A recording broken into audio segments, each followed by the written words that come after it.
It has indeed been a journey we will never forget, all Corvette owners and enthusiasts alike. From the very day we heard the 2025 ZR1 was coming, and coming as a beast, we have been just short of falling from our seats in anticipation. But now, we're going to take all that knowledge and make the biggest reveal of this very car yet. So, if you want to find out what that is, all you have to do is stick around until the very end. Let's get right into it. So, to kickstart things, let's talk about what everyone has probably been waiting to hear for years now. The official release date for the 25 ZR1 is out. Maybe some of you have already seen it, but it is coming July 25th. Yes, that's right. Just 5 days left as from the day this video got published. That is utterly amazing, and when it first came to me, I felt myself smile and tear up a bit at once. But really, what could this mean for all of you out there? Well, if you've been following this channel from the very first video we made about the ZR1, you would have noticed that we no doubt talked about some very interesting topics all round. We did talk some about why the ZR1 might not be for you and the price point it could finally end up coming with. But among the most discussed were those involving the engine offerings of the ZR1. If you can remember when the car was first rumored to be coming in 2025, it was expected to come with the same engine as the Z06 and some power from the E-Ray,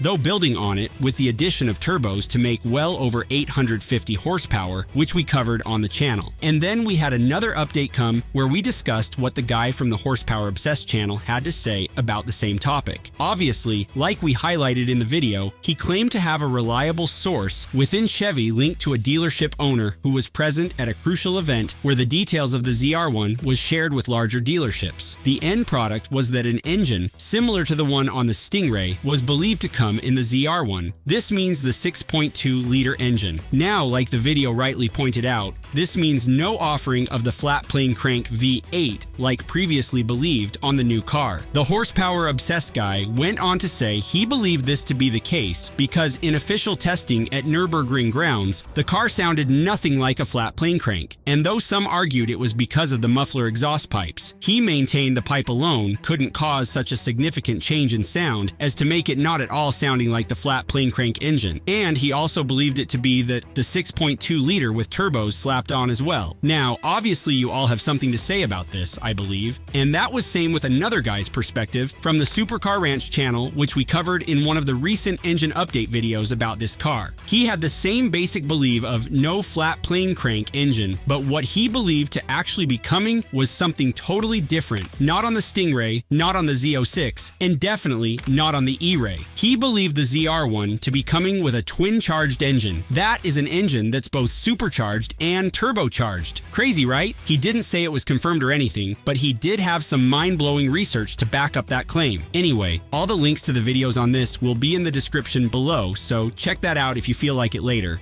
Now, up until now, I haven't really been certain on any of those claims. You know, because they have significant backing for all of those and Chevy could as well throw a wild card our way. But obviously we all have different opinions about this, even you. So really, let me know, what are your final predictions? Do take the time to comment your final thoughts below. Now, why did I bring all this back to you? It's simple. As the release date is known, just few more days and the official debate on what exactly the ZR1 could offer in the hood will be over. Yes, no more guesses. We will be having firsthand what we haven't known in years in a few days. Aren't you pumped up, guys? You know, when the Z06 came out, it was another drop the mic moment. It just blew us away. For that car, all Chevy had to do was share the exhaust note and we were all sold so much on it. But with the ZR1, I believe we're going to be even more stunned. We're going to find that trend of what is different. Everything about designing this car has been all about taking risks, and Chevy has shown they aren't afraid of that. For a very long time, we were initially dreaming of a mid-engine Corvette, right? And then they made it for the C8, the 8th generation platform at last. Now, what would you like to go along with a mid-engine Corvette that can compete with exotic vehicles? A flat plane crank is definitely what you need, and that is what they gave us with the Z06. They took all of the many ideas we had for the Corvette team and turned them into realities. The Z06, E-Ray, everything about these cars shows originality, new and unique. So, what can we expect for the ZR1? Definitely the same thing. For one, one, if the car does come with a twin-charged engine, that would be new and crazy. The horsepower numbers will probably be something out of this world, and we aren't even talking about the Zora yet. When it launches, I'm really positive we're all going to watch it, and then we're going to be speechless with the cinematic edit they put together for the launch video. I mean, it's usually like that. Now, another news we'd like to talk a little about is the fact Taj Juechter, the executive chief engineer of the Corvette at General Motors, is retiring. He has been instrumental in the development